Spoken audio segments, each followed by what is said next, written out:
बिथांमोना आंखौ लाख लाख केस होबोदों। आबसु इउपिपिएलआ मानो होदों, मानो केस होनो गोनां जादों रायजोफोरा माब्लाबा सानफेरदोंना? बिथांमोननि जि थगायनाय जोंनि बिटिसि ओनसोलनि जि गोरिब गुन्द्रा जि दुखुथिया सुबुंफोर बेखौ बिथांमोना पलिटिकेलाइज खालामनानै गोबाव समनिफ्राय थगायबोदों।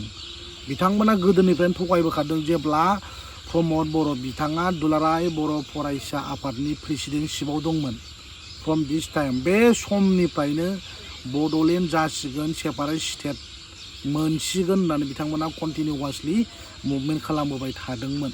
जोंनि गामि ओनसोलनि रायजो जानाय गोरिब गुन्द्राफ्राबो सापर्ट खालामदोंमोन।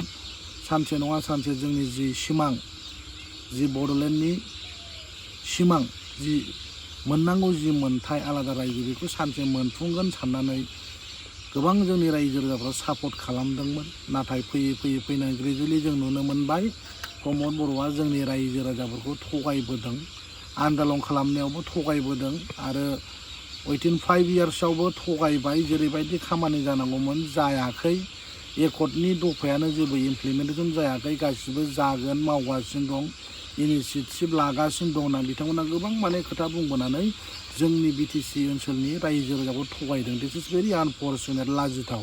दिनै बिथांमोना जायनि थाखाय जेननो गोनां जादों बिनि माखासे जाहोना बेफोरनो। एकर्डजों मोनफानाय दफाफोरखौ मावफुंजोबनो हायाखिसै, बुंलाबायबाय जयन्त मोना लरग' लरथ'नो माबा बिटिसि गैलानो, रेजेक्ट जाबाय, डिनाउन्सिं जाबाय होनलाबायना बुंबाय। माथो अफिसियेलि पेपार कागज गासिबावबो बिटिसि बड'लेण्ड टेरिटरियेल काउन्सिलसो जोङो लिरनाय नुनो मोनो। बिटिआरआव दाबो अफिसियेलि दाबो इउज जायाखै आरो खालामजानायबो नङा। मानोना डाइरेक्ट खोथाखौ आं बुंखायो रायजोफोर, क'क्राझारनि सेक्रेटारि अफिसनि लांगोना मोखाङाव नोंथांमोना नाय थां, बाव मा लिरनाय दं दिनैसिमबो दासिमबो बिटिसि बे मोनथाम आखर जायखौ जों बड'लेण्ड टेरिटरियेल काउन्सिल होननानै मोनथियो। बिटिआर जाबायब्लाथ' बेखौ खोमोरनानै बे मोखांनि गेटआव लिरनांसिगौमोन बड'लेण्ड टेरिटरियेल रिजन। बे अनलि रिनेमल', बिटिएडिनि जायगायाव बिटिआरल'। आबसु इउपिपिएलआ गावसोर पलिटिकेलाइज खालामनानै जोंनि बर' रायजो राजाखौ थगायबोदों। बे थगायनायनि फिथाइखौ दिनै बिथांमोना लास्टलि एबा फाइनालि बिथांमोना मोनबाय आरो जोंनि रायजोआ बयबो सांग्रां जानांगौ। बिथांमोननि जि खोथा बुंनाय, जि साउटिं खालामनाय, जि अप'ज खालामनाय बे गासिबो आनएक्सेप्टेबल आरो आननेसेसारि। बिथांमोननि खोथाखौ फोथायनो नाङा रायजो राजाफोर।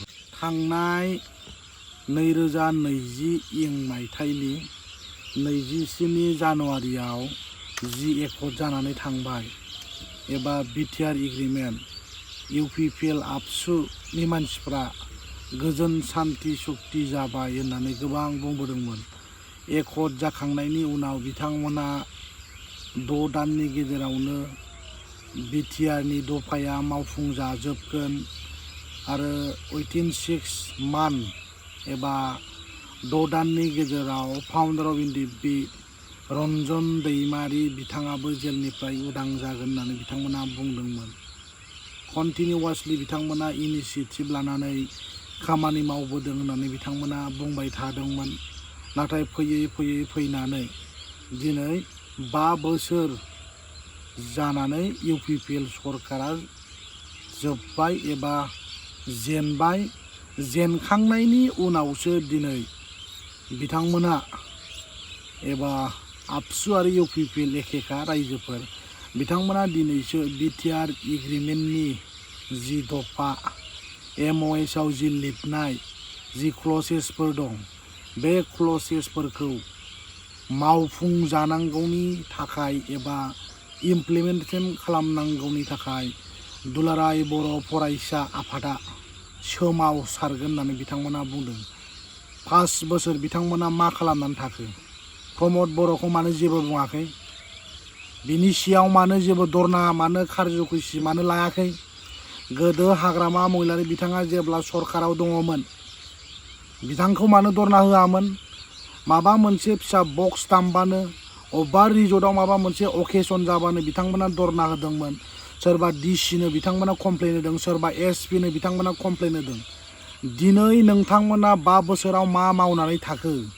जोंनि बिटिसि ओनसोलनि रायजो राजाफोरनो फिननाय हो। 5 बोसोराव नोंथांमोना बिटिआर एकर्डनि दफाया 90% मावफुंजाबाय होनना नोंथांमोना बुंदोंमोन। दिनै मानि थाखाय बिटिआर एकर्डआ मानो इमप्लिमेन्टेसन जायाखिसै, बिनि जाहोना मा, बिनि जेनेरेल केरेक्टारिस्टिक्सआ मा, बेखौ जोंनि रायजो राजाफोरनो फिननाय हो। दिपेन बर', प्रमद बर', आबसुनि जेसेबां दैदेनगिरि नेताफोर दं आरो नोंथांमोना बुंदोंमोन बिटिसिनिफ्राय बिटिआरआ मर पावारफुलसिन होनना बुंदोंमोन। दिनै मा जाखो? रायजो राजाफोरनो फिननाय हो।